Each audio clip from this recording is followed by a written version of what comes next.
Hey, it's Ethan Skolnick for the latest episode of the Five on the Floor podcast on the 5 Reasons Sports Network. Make sure to check out all of the other content on our website. It's 5reasonsports.com. Spell it out. You're going to want to go there this week for sure because we have more NFL draft content, I can promise you, than anyone else. We've got a 7,500-word NFL draft preview with video breakdowns of the top 5 players at every position. So if you're curious what the Dolphins are going to do, it's got to be 2, of course. You've got to go there. You can also check out all of our merchandise there. We've got 11 Heat shirts, some Dolphin shirts, some Panther shirts, a Hurricane shirt, and much, much more. And all the other podcasts in our network are there too, including the 2-part 3 yards per carry preview of the NFL draft. And our YouTube channel is something that you can find there also because it streams there directly. Now, today's episode, our special episode with the great Eric Reid, is brought to you in part by Keystone Chiropractic and Neuroplasticity. That's our friend Dr. Jonathan Chung, who's a big fan of the network and has been a big supporter. And this is something that you probably need at this point. I mean, if you're sitting on your couch all the time, you might need a low-force spinal adjustment, maybe even brain-based rehabilitation. They get great results with post-concussive syndrome, dizziness or vertigo, headaches, and chronic neck and back pain. And here's the thing. A lot of chiropractors and therapists want to see you 3 times a week for months, but Keystone has a treatment philosophy of doing just enough to get you back to a normal life again. This is the biggest thing. I know you're asking, how am I going to go see Dr. Chung? He's up in the Wellington area. Well, what you can do is reach him by video because he is offering virtual rehab visits using video conferencing to assess and prescribe effective treatment protocols throughout the COVID-19 outbreak. The research shows that patients getting a supervised telemedicine rehab program can be just as effectively treated as if they have an in-person visit for many pain conditions. Special promotion through 5 Reasons, special promotion. You got nothing to lose. Free 15-minute video or phone consultation. Or you can save 50% off your first virtual rehab session. So you get both 15-minute video or phone consultation and then save 50% off your first virtual rehab session. So check out the website. It's chiropractickeystone.com, chiropractickeystone.com. You can reach out to me on social media at 5 Reasons, and I will get you to Dr. Chung. And also you can find him at Dr. Jonathan Chung. And now, today's episode. Welcome to 5 on the Floor, a Miami Heat and NBA podcast from Ethan Skolnick with Alphonse Sidney, a.k.a. Alf954.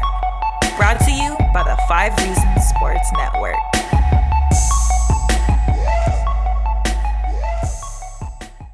Welcome back to the 5 on the Floor podcast on the 5 Reasons Sports Network. I've got Alex Toledo, one of my usual co-hosts, with me today. And then I've got the voice of the Miami Heat, the great Eric Reid. We're used to hearing his voice around this time. As we're recording this episode, the regular season would have been over, and Eric would have been preparing for a playoff series, but instead he's stuck with us. So, Eric, thank you for joining us today. Hey, it's my pleasure. We take any opportunity we can right now to talk Heat basketball and to take our mind off this daily reminder of the seriousness of what we're dealing with. So how are you handling it from a work perspective? Obviously, everybody's got their own particular family situations, but I mean, you're in a routine for the last 30 years and as I said, with the Heat, you're always prepping for the playoffs at this time, but now we've gone more than a month without a game, and the only games we get are Will Manso doing his own play-by-play of esports games on Twitter or whatever it is that Sun Sports or ESPN or NBA TV are putting out there. How are you kind of handling the withdrawal of this and staying sharp? Well, it's impossible to stay sharp. In doing the craft that we've been doing for the last 6 months and also for the last 32 years with the Heat and 40 plus years overall in my career. But you pick once you are whatever you are, I think it's like getting back on a bike and riding again. But right now there are no games to prepare for or to do. So I'm doing a number of things like many of our Heat fans out there are. I'm watching every Heat rebroadcast on Fox Sports Sun. We just went through the remainder of the regular season since the season got unplugged March 11th with showing a great Heat win from this past season every night we would have had a regular season game. And I enjoyed that because it really took you back to some high points throughout different parts of the season. So early in the year, I watched the Heat win at Milwaukee, win at Toronto, win at Philly, and it made you wonder, how did they lose that ability to win quality games, or pretty much any game on the road as the season progressed? But so we're enjoying plugging back into what was a very enjoyable season. Ethan, in a way, it feels just a lot like how the off season feels. But it's very different as well for other reasons. But we're hopeful that it can resume this summer. We're extremely hopeful that next season can start in a way that we can recognize, and just taking it one day at a time, Ethan. We've done some interviews with Heat players. We recently got to talk with Bam Adebayo, which would be late last week. Fox Sports Sun and the Heat are using that in a variety of different platforms. We hope to continue to do that. All the Heat broadcasters on the TV side are getting a chance to live tweet during these Fox Sports Sun's Heat Rewinds. Now they're going to switch gears with the Heat Rewind and start showing all our finals wins. So we're trying to put product out there and just trying to stay on top of the news, which we get a little drip each day on what may or may not happen. Eric, you've been the Heat's broadcaster since they started. I'm a lot younger than Ethan. I've been watching you since I became a Heat fan in the early 2000s. And I know it's got to be a hard time for you without anything to broadcast, anything to commentate over. Have you gotten any practice? You caught any of the marble racing on TV? Maybe some of the 2K games they've been putting on Fox Sports Sun, and just to keep yourself sharp? No, I have not done any fake play-by-play. I save that for the later rounds of the playoffs where I do it for the Heat archives. That's about all the fake play-by-play I can muster at the moment. But I do enjoy – listen, I do this during the regular season as well. After every Heat game during a normal season, Fox Sports Sun replays the game the next morning at 9 a.m. and then again at noon. I always make sure to try to catch one of those replays because it does a couple things for you no matter when you look at it. A, you're going to see things in that game that you may have missed the night before doing it live. You get a more objective, more relaxed viewpoint and vantage point on which to just evaluate and judge the team that you cover every game. And the secondary thing, which is just as important to me, is you get a chance to critique yourself in real space and listen to how everything worked in a broadcast. Not only the things you said, but the roll-ins, all the features, all the elements that go into a game. All of us on the Heat TV side, from our producer and director, the graphics guy, Jax, John Crotty, myself, everybody gets a chance to really objectively sit back and evaluate your individual performance and the overall effort of that game. And that's really, really helpful because as Rasheed Wallace once said about the ball, I say it about the game. The tape don't lie. Well, let's get to the season that was. And you mentioned it early on, and the season that may still be. We'll see what form it takes if they come back. I don't believe there'll be fans in the stands if they do come back, but I'm still hopeful that there'll actually be basketball played the rest of the year. I think there's a motivation to do it. But the season, quote unquote, ended at 41-24. You were on a podcast with me prior to the season, and you made some predictions, which we're going to go through because you nailed a lot of them. There was one that didn't work out, but the other four were pretty much spot on, including one that I wasn't even expecting you to bring up when you spoke to me then. But 41-24, the great start, even playing reasonably well on the road, as you mentioned, some of those big wins in hostile places against very good opponents. And then, the season kind of ends with what to me symbolized what had been about the past 3 weeks of it, which was, getting off to a huge lead and showing your potential against Charlotte and then, frittering the entire thing away and losing it and even dropping a home game, which is not something they've done. Before we get to your predictions, would you say that the Heat this year met the expectations overall that you had, exceeded the expectations? How would you view it with kind of what you thought coming into the season? Ethan, it's a great question. It's also a hard question to answer because of the incomplete nature of it. I think the real judgment on the season as a whole would have come, as most good seasons do, to how well you performed in the playoffs. And I really think no matter how many regular season games this Heat team won, success was going to be evaluated by whether they got out of the first round of the playoffs. It wasn't just simply making the playoffs. Could they get out of round one? And the battle for home court took on huge importance, I think, for two teams in particular, as you look at the whole league, Miami and Philadelphia. No two teams were better at home and more mediocre or less than on the road. So I thought home court was really critical to both of those teams. When the season got unplugged, we had a 2-game lead over both Indy and Philly.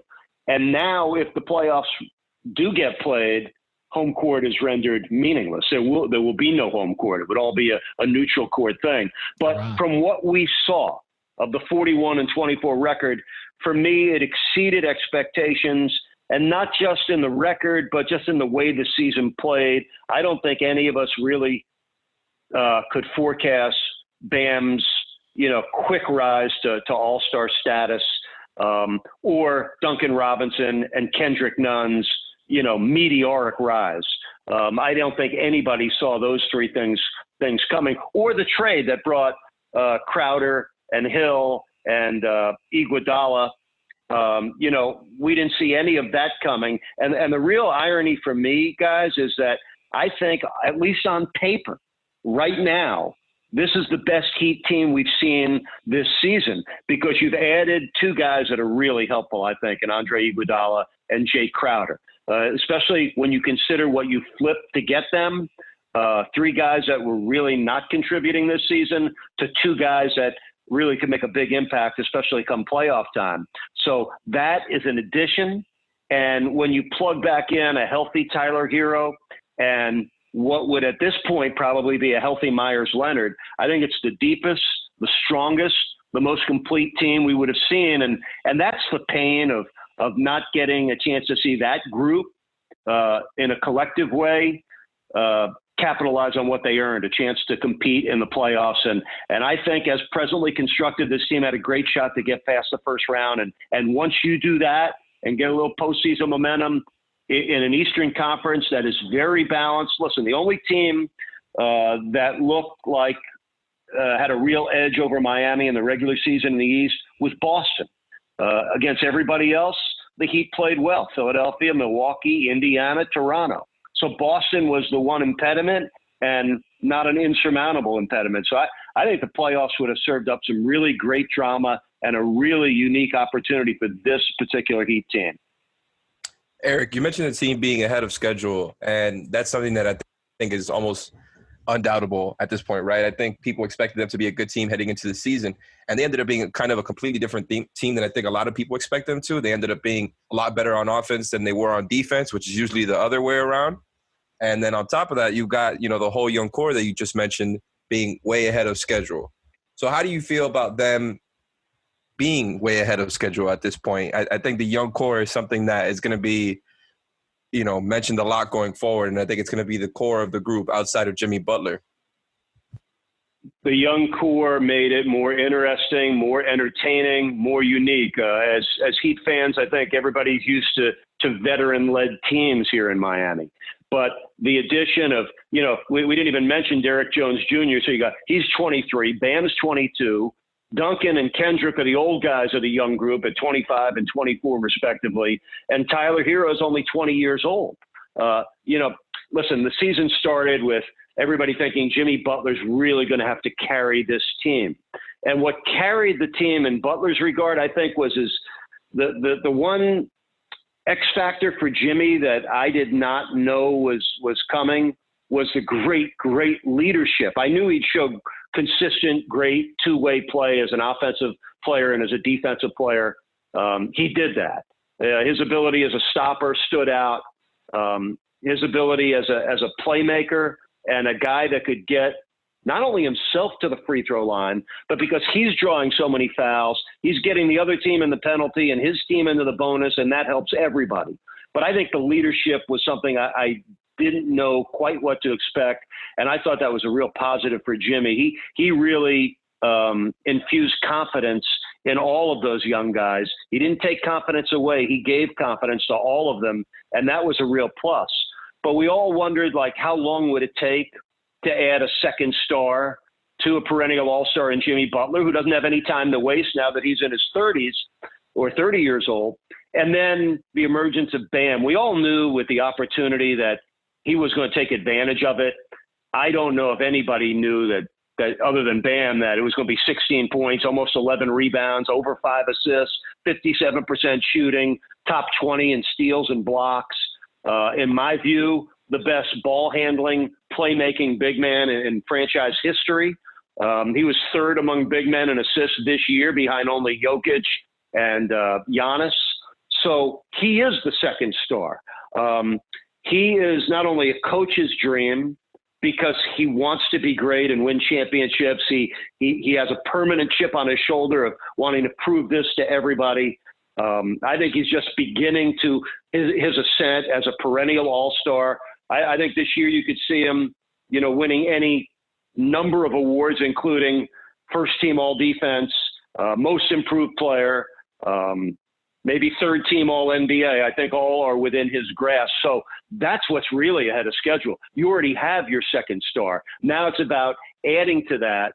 And listen, the other guys we've talked about, Duncan, nobody could see this coming, that, after making 10 threes his rookie year, playing in just 15 games, most of the year in the G League, he's going to become the greatest three-point shooter in your franchise history. And a guy that became feared and respected around the league. When the Heat had a game, those 2 games with the Spurs I'm sorry, not with the Spurs, with the Clippers.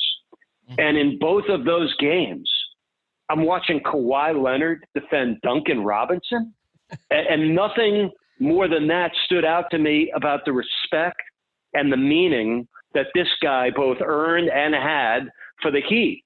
So he was a threat to make threes, even when he wasn't making them. He was drawing big-time defensive coverage, which in itself creates opportunity for his teammates. And, it's like the perfect storm, because his outstanding skill set, being really one of the most gifted shooters we've ever seen, what a perfect time to be that in a league that emphasizes three-point shooting. And what he improved is, A, his conditioning, B, his confidence, and the way he moved without the ball. It was Ray Allen-like, Reggie Miller-like, Wayne Ellington-like, and there's a pattern there. A couple of those guys played for Miami, right? So he was able to learn from what Ray Allen passed down to the man with the golden arm, and what Ellington passed down to Duncan. So meteoric. And Kendrick Nunn, I have to say I'm surprised, but the amazing thing about Kendrick, the first time I saw Kendrick Nunn play was last summer. John Crotty and I are out in Las Vegas watching Summer League, as we've done the last couple of years together. And, everybody was just so curious to get their first look at Tyler Herro in Summer League, among other NBA rookies and young players. And there you had Nunn and Herro in the backcourt together. My first response was, my God, these guys go together like milk and cookies. This could be the backcourt for the next 10 years. And what was amazing about Nunn, the way he was first team all Summer League, he averaged 20 a game in Vegas. He played the same exact way in the preseason. Remember, he finished the preseason with a 40-point game at home against the Rockets. And not only did he score 40 in that game, but his body language was so cool. He never even smiled during a 40-point game. And that's when I knew this kid was really going to be special. And that even-keeled demeanor went along perfect with a very mature game for a first-year guy in the NBA. I remember when Spo named him a starter on opening night. When we had a few minutes with Coach Spoelstra before the first game, I asked him, I said, Coach, what was Kendrick's response when you told him he was an opening night starter? He said he had no reaction. And that really typifies the way Kendrick Nunn went through his business. Nothing fazed him. He went through one sort of mini slump before the All-Star break, and everybody sort of wondered, is he real? Is it not? Is it gone? And he came back really strong, after the All-Star break. And I think in Herro and Nunn, you do have a backcourt that the Heat could look forward to watching for, I hope, many years to come. So you went through a lot of it, and so I'm not going to go over everything you said in the preseason, but let's go over it because a little bit, because you kind of said some of the – I know you're saying you didn't see Kendrick Nunn coming, but you kind of saw Kendrick Nunn coming because some of that stuff you talked about before the season. When I had you on the podcast, I asked you for the 5 things you were looking forward to. And the first one was Jimmy Butler and his leadership. So you nailed that. The second was, could Bam Adebayo take the next step and become a most improved player candidate, which he did. The third one we'll skip over. I'll get back to it in a second. The fourth one was Tyler Herro and his confidence and kind of what he'd shown in Summer League and whether that could be replicated, and you believed it could be, and that you thought eventually he might even be the starter this season, which I think might have happened, or at least, it didn't only, I think, because of the way that Duncan played. And the fifth one you gave me, which I was not expecting that day, was Kendrick Nunn. And this was right after we'd found out he might be the starter, and everybody was kind of processing him going from a guy who was trying to make the roster to a guy who all of a sudden was, going to be starting for this team, and you kind of called that. The only one that didn't work out, but I don't think you were the only one on this, was Justise. I think you and us, we felt that what he did the last 20 games, 30 games of the previous season, that he'd be, and the adversity he'd fought through, that he'd be able to build on that, and that never really happened. So I'll ask this, because you've kind of covered some of the things that were the biggest positive surprises of the season. I think Duncan certainly qualifies as the number one. But was that the biggest sort of downside surprise, was that it just didn't happen with Justise this year? I guess so. It's funny. Before I talk about that, the Nunn thing, nobody's always right. Well, I think one of the fun things for all of us is when you look at things like Summer League or preseason, it is a chance for young and new players to catch your eye. And the Kendrick Nunn story is one that I'll always take a little bit of personal satisfaction over, just because he jumped out at me, caught my eye from the first minute of the first game I saw him play. I loved his game. I loved his maturity. I loved his demeanor.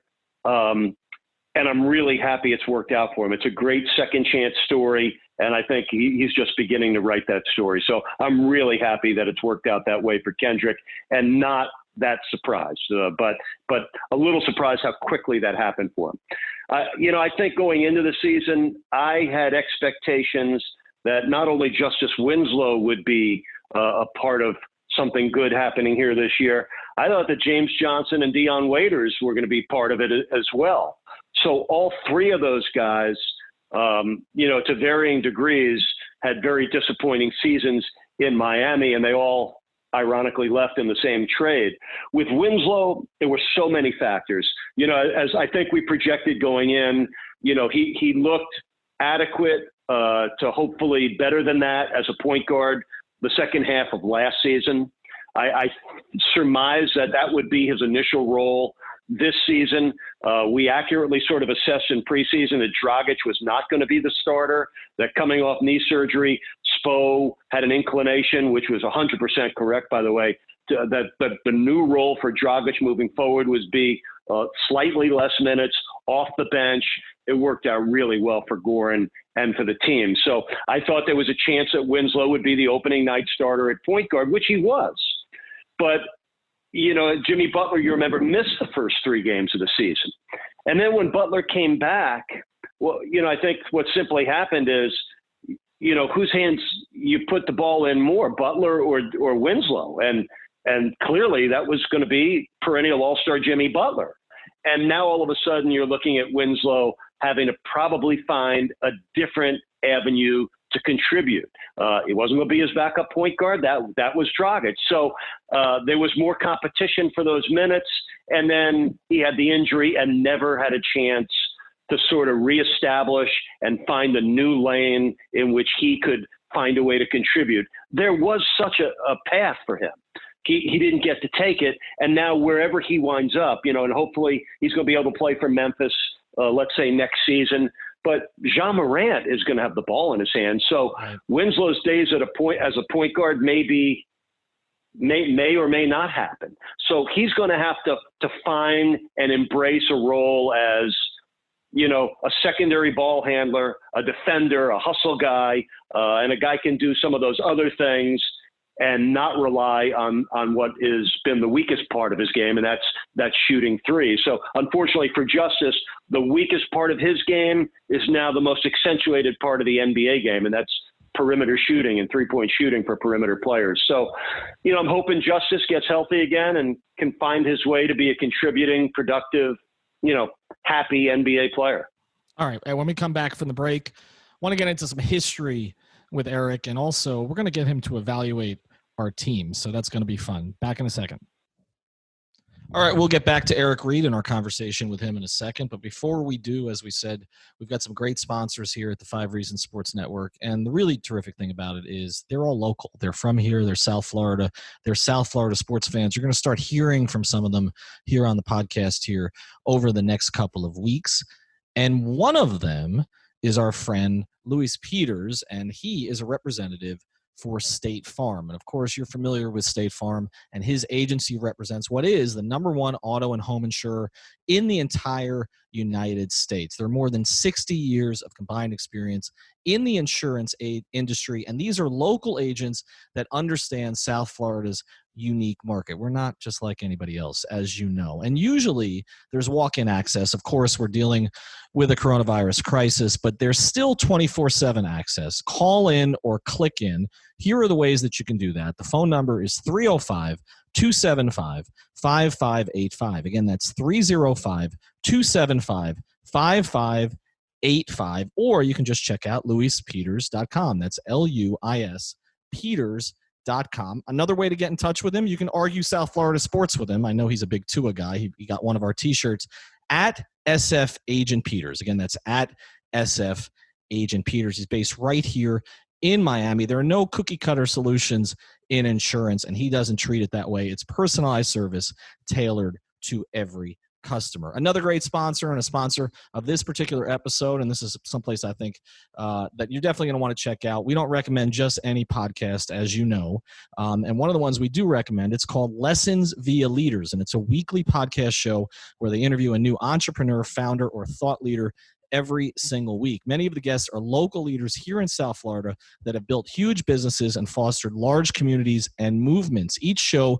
features a new guest that shares with the audience valuable lessons and learnings that they've amassed over their careers. Their shows can be found pretty much everywhere you can find 5 on the Floor. Apple Podcasts, Spotify, all of those Android apps. They've also got a video version of each episode that they post to YouTube. So check it out. It's the Lessons via Leaders podcast.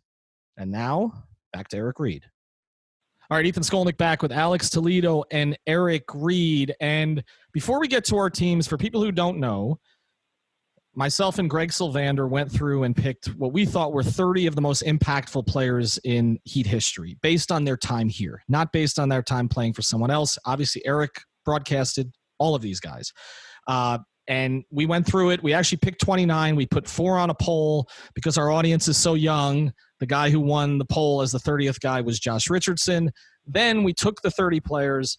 We evaluated the 30 players. Myself, Alphonse Sidney, and Alex Toledo, each over the course of 3 episodes, picked 3 11-man teams, including 1 wild card each.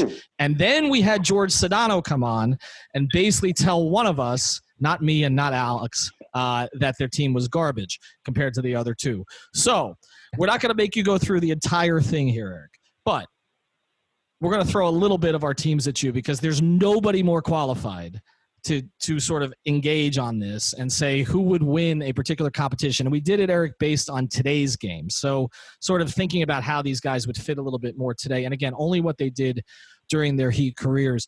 Alex, why don't you just give Eric your starting lineup? Don't give him the whole 11 because nobody wants to know your reserves anyway. Go with your starting lineup, and then I'll give him mine. And I'm just curious for Eric's thoughts on this. All right, starting lineup, I've got Tim Hardaway at point. I've got the one and only Dwayne Wade at shooting guard. I've got Jamal Mashburn at the 3. I've got Lamar Odom at the 4, and Shaquille O'Neal at the 5. Okay, so you process that, Eric? Not bad. It's not bad. I mean, I wrote it down so I can look at it. Okay. Well, right. Starting with the backcourt, you got to love that. And let's see what you got, Ethan. All right, so here was mine. And, again, we're not going to give you the whole bench because I think I did better on the bench than Alex. But my starting lineup, I picked first and 6th. So the way it worked was a snake draft. So I picked first in the first round. So I took LeBron. The rest of my lineup is the way it turned out was Bam at the 5, LeBron at the 4, Glenn Rice at the 3, playing with LeBron, Eddie Jones at the 2, and Goran at the 1.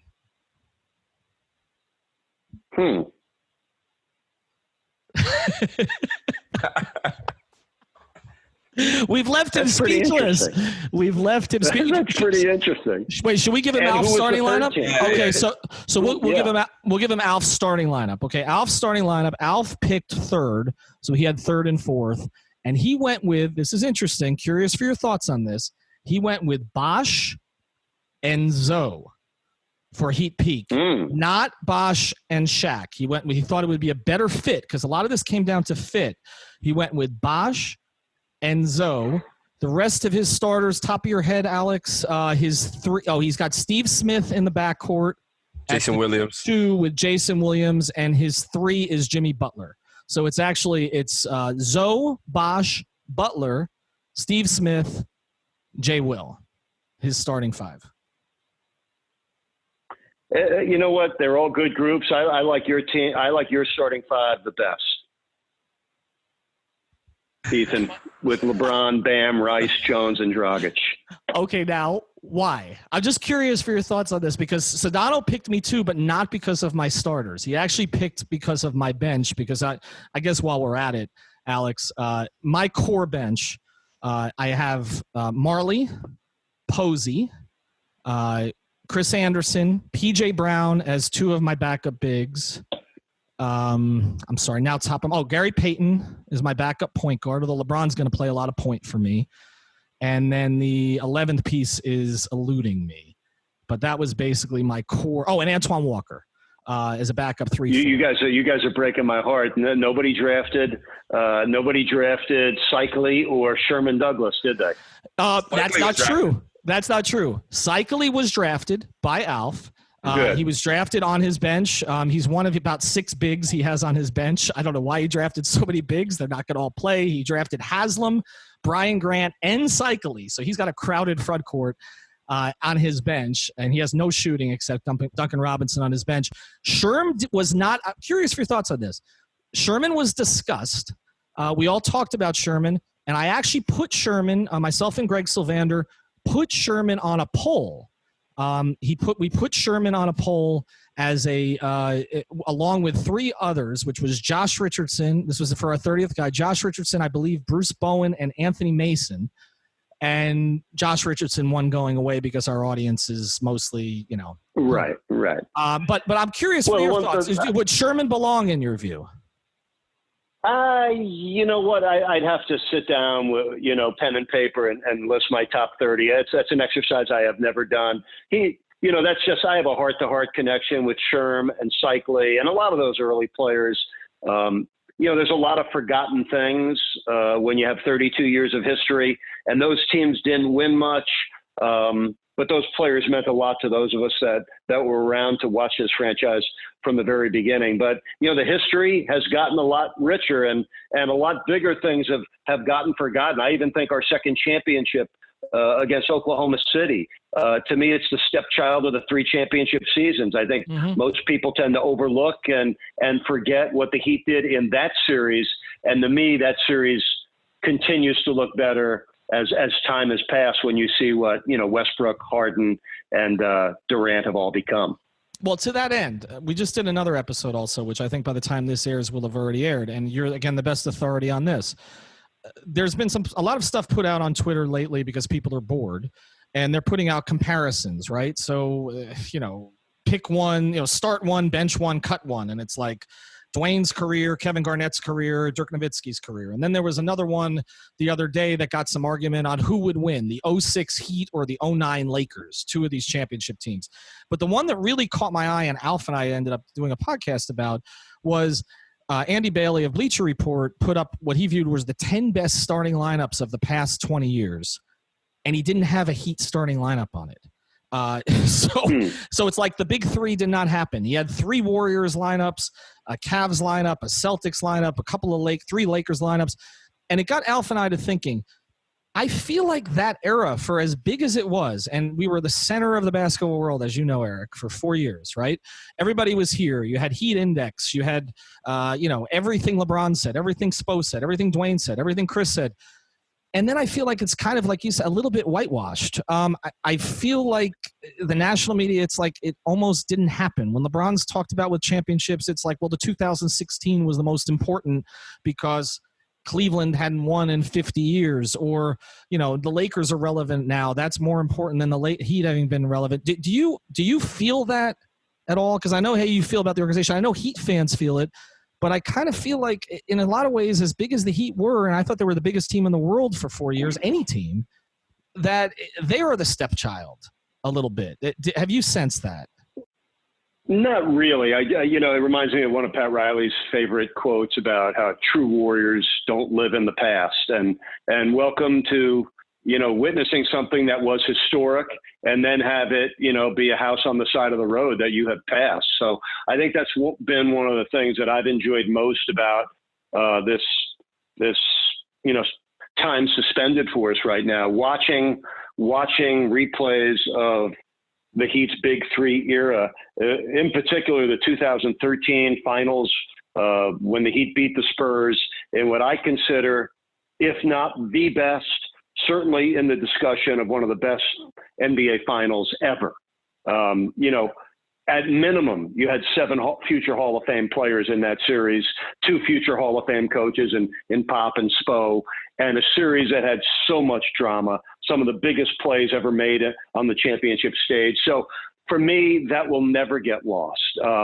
I think that will always be looked back at as one of the great championship battles ever. It was classic. 2 of the great, franchises and organizations in the NBA colliding like that in the first of 2 back-to-back finals. So I don't think it's been lost. I think just time moves on and we're not that right now. And guess what? Nobody is. Golden State's going to be feeling the same way you and many Heat people might feel like, hey, they forgot about us.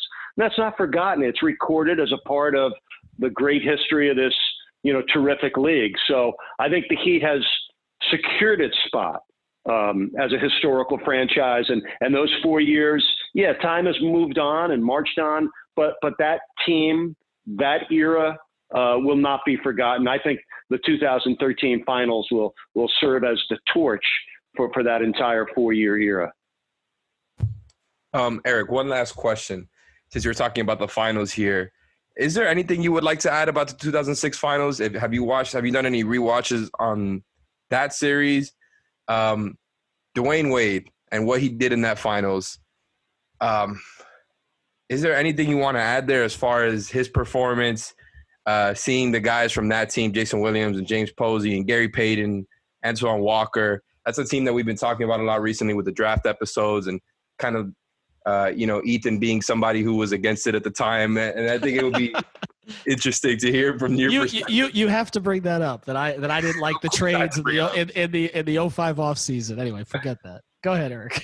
Well, Antoine brought me one of my favorite calls ever. And the first time I saw it and thought it is when I said it, when I labeled his 3 as a tippy-toe 3, because he didn't even leave his feet. He would just rise up on his toes to shoot it.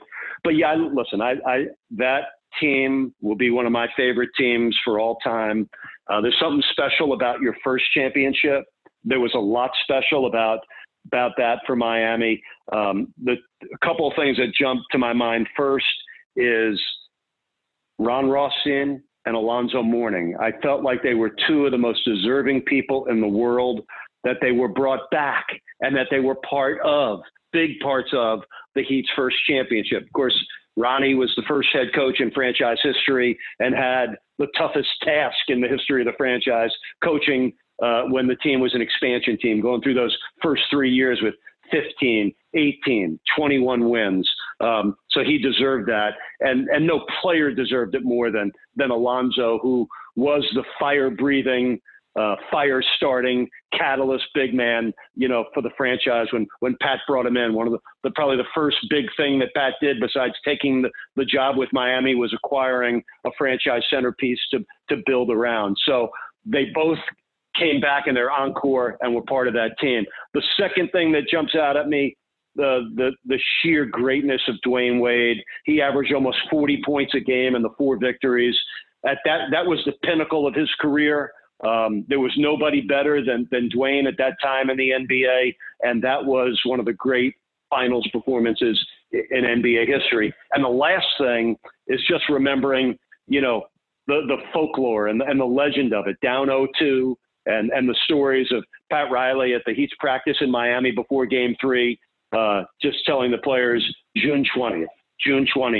That's when we're going to win the NBA championship. And that was four games beyond where they were. And he put that out there to his team. And then the one suit, one shirt, one tie, the whole drama of, approaching Game 6 on the road, up 3-2, and how Pat handled the team. And think about that whole scenario there. He was in it once before with his Knicks going to Houston for a Game 6 and Game 7. So think about it. How do you handle your team going to the American Airlines Center in Dallas for Game 6? I mean, how Pat handled it was bags on the bus, check out of the hotel, bags on the bus. We're going home with a championship after Game 6, because that subliminal thing of not doing that would be in Pat's mind, putting that seed of doubt that maybe we are coming back for Game 7. And of course, winning it on the road. Listen, the other 2 championships came at home, and that was beautiful. And I'm happy that happened for Heat Nation and the 20,000 people in our building to get to feel that and experience that joy. But there was something sort of personal and special about that first championship coming on the road where, listen, all of Heat Nation enjoyed it from wherever you watched it on TV, but to be in that building, and for me, I was doing a fake broadcast for the Heat Archives, and I was all the way up at the top of the arena in not a very good broadcast location. And to try to contain the exhilaration on my escalator ride down with Jason Cohen, a former Heat employee at that time, he was sitting up there with me, and the fact that we made it from the top of the building down to the floor in one piece, I'll be forever thankful for. And then by the time I got down to the court, I saw my broadcast partner, Tony Fiorentino, on the back of the stage with the Heat players. And unbeknownst to anybody, I jumped up on the back of the stage with him. And I don't think there's a picture of that anywhere, but Tony and I will always hold that near and dear to our hearts, that we were standing on the back of the stage behind our team, enjoying that moment. It's just going to be a high point memory for those of us that were there, and for Tony and I for sure. All right, let's close here, Eric. And again, nobody can predict the future. We can't even predict what's going to happen this afternoon, right? I mean, we've been thrown, as Eric Spoelstra said on a conference call, I mean, everybody's just living minute to minute right now and trying to make sure everybody's okay. But there have been a bunch of scenarios, at least, that have been put out about the league, and maybe even by the time this airs, one of them will be clearer. And I'm just curious real quick for your opinions on these. Is your feeling, if there's any way to play, that there are certain things, if you have to sacrifice them, you do this year? For instance, if there are no fans, okay. If, as you said, and this didn't even occur to me, what you said earlier in the podcast, that all this talking about home court advantage the entire season, and most likely there's not going to be, well, not most likely, there's not going to be any home court advantage this year. So all of that was for naught, and the NBA would, I guess, have to find out, if they had some kind of a playoffs, find some way to reward the team that finished with a better record, I would assume. I mean, to at least make all. I don't know how you can. I mean, on a neutral site. Unless you're going to have a series where somebody starts up 1-0. I mean, that's, to me, that's the, I mean, right? I mean, that's the only thing you can do. I guess I can't see that happening, Ethan. But listen, to think about teams picking up where they left off, here's the intriguing part of it. Are your players staying connected and keeping their fitness level up. So when you get that 25-day period, if you do, to get ready, you are ready. What intrigues me about it is the Eastern Conference, in my view, was as open and available for any one of a number of teams to win this year than it has been in a long time. So I take my chances with this Heat team. So I hope they get that opportunity. It's hard to imagine fans being back in the stands and for the league to just pick up sometime this summer exactly where it left off, traveling around to the other 29. So I don't think anybody sees that.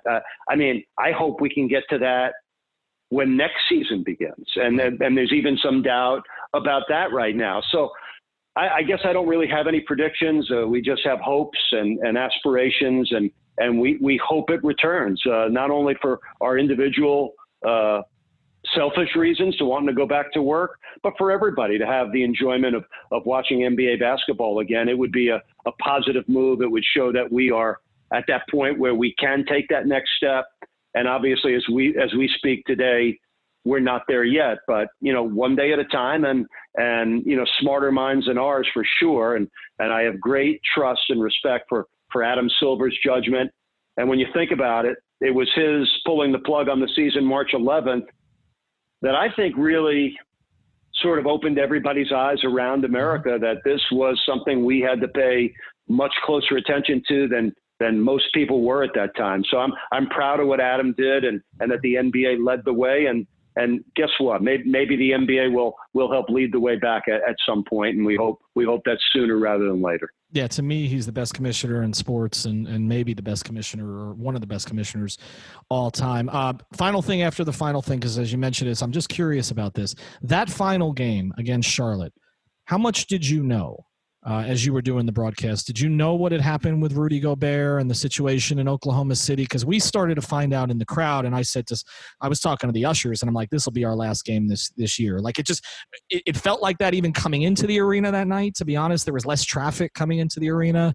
It felt like some people weren't going out anymore, and I just didn't think it was going to accelerate that quickly, but then the Gobert thing kind of pushed it on us. What were you experiencing? What did you know? Were you following social media? Yes. Well, listen, let me start from that whole night for me. And I talked to Bam Adebayo about when did the players find out. And I've heard some different versions of that story. Bam told me that he was not aware of it till he walked into the locker room after that disappointing loss to Charlotte. And that's when he found out. And it was immediate. He said, guys, some of the people that were in the locker room waiting for the team to get back were already wearing protective equipment. And I think the serious nature put that awful loss and made it, very, very secondary. For me, even going into the game, I remember I live in Boca Raton, as I'm driving down that night, and we already knew that the San Francisco and the Golden State Warriors had already come out with a declaration that their next home game would not have fans in the stands. So we knew, I think everybody knew this was the next step. That was probably going to happen. And I thought to myself driving to the game, well, in the short term, we're in good shape. We'll still be able to televise, and it's going to be important to keep the fans into it. If they can't be there, at least they can enjoy it on TV. And then that flash thought went through my mind is what happens when that first player tests positive? And that's how tenuous it all was. Now we're about ready to go on the air. John and I are getting ready to sit down and do our open for the game. And I remember looking up into the stands that night, fully thinking, this is going to be the last game we play with fans in the stands this year. And I looked up, it wasn't a great crowd. It was a very good crowd, though, all things considered. And part of me was heartened by that. And part of me was really concerned by that and thinking, like, maybe this isn't right. Now, during the game, I always have my iPad alongside, and I check Twitter at almost every timeout, because I'm following writers that are at the game. Fans obviously can get in touch with you on Twitter. So between what people are writing about, what fans are thinking and tweeting about, and what else is going on around the league, and also checking scores of other games as you get later into a season, all of that's important. And that night, what I was really waiting for was an announcement from the league about this will be the last night with fans in the stands. That's what I was really bracing for. But our game, if you remember, started an hour earlier than Oklahoma City and Utah.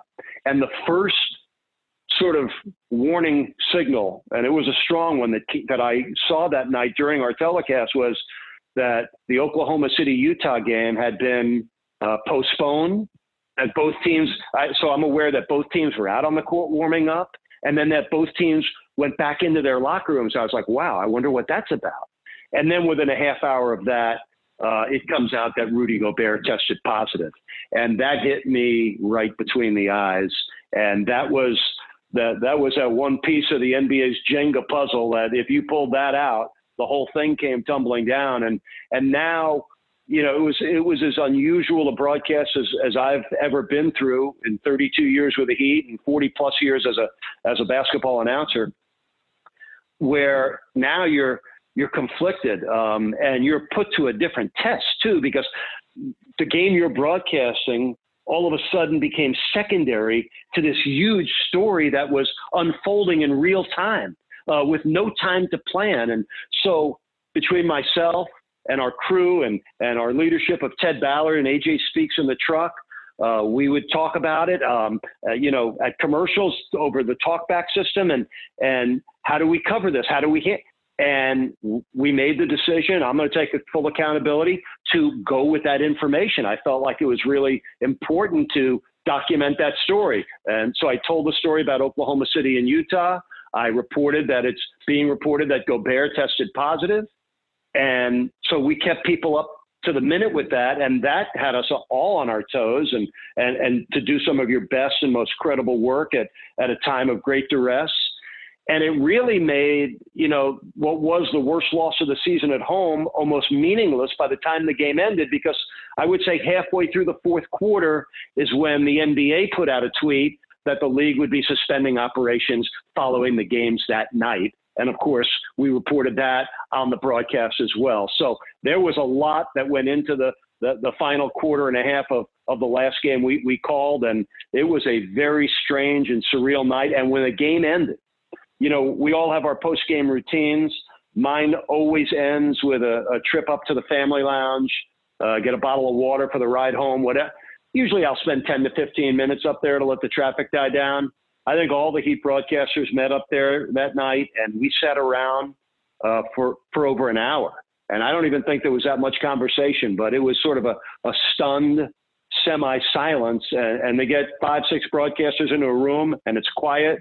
What an unusual moment you're in. Yeah, no doubt. And like I said, when I was talking to the ushers that night, Alex, did you go to that one? No, right? I think you and Alf did not. I was the only one there. When I was talking to game? Yeah, the Charlotte game when everything happened in Utah. Yeah, because I was talking to the ushers that night, and by then they kind of knew. It was like, see you next year. And that turned out to be the case. I hope there's basketball this year. I know people miss you, Eric. I appreciate you coming on again. I also appreciate you picking my team, because now I'm 2 for 2 on that. And hopefully the next time, I'll see you. I don't know if they're going to, I'm assuming the broadcasters will be involved with everything that goes on if games come back. I don't know if the media will be let in. I mean, nobody knows anything. So, but hopefully. No, don't know. Don't know if we'll be there or if we'll be remote. But, wherever any of us will be, I think I can speak for all of us in the media. We and all of us that care and love the game, and whatever game it is, football, baseball, basketball, hockey, lacrosse, all the spring sports that got unplugged on the collegiate and high school level. We all just want to get back to doing the things we love, doing the things that maybe some of us took for granted, and we won't any longer. We're all looking forward to that next game and that next day where we can get back to what we all enjoy doing so much. Eric, thanks a lot. Be safe. Hope your family is safe. And again, we appreciate you doing this. Yeah, same, Ethan. Keep up the great work. Alex, too. And I like that little slogan that's out now, alone together. We are all in it together. We're all hoping to get out the back end of this unscathed, and wishing everybody to stay home, stay safe, and most of all, stay healthy and take care of yourselves and your loved ones. Take care. Thanks, Eric. Thank you, guys. Thank you for listening to the 5 on the Floor on the 5 Reasons Sports Network.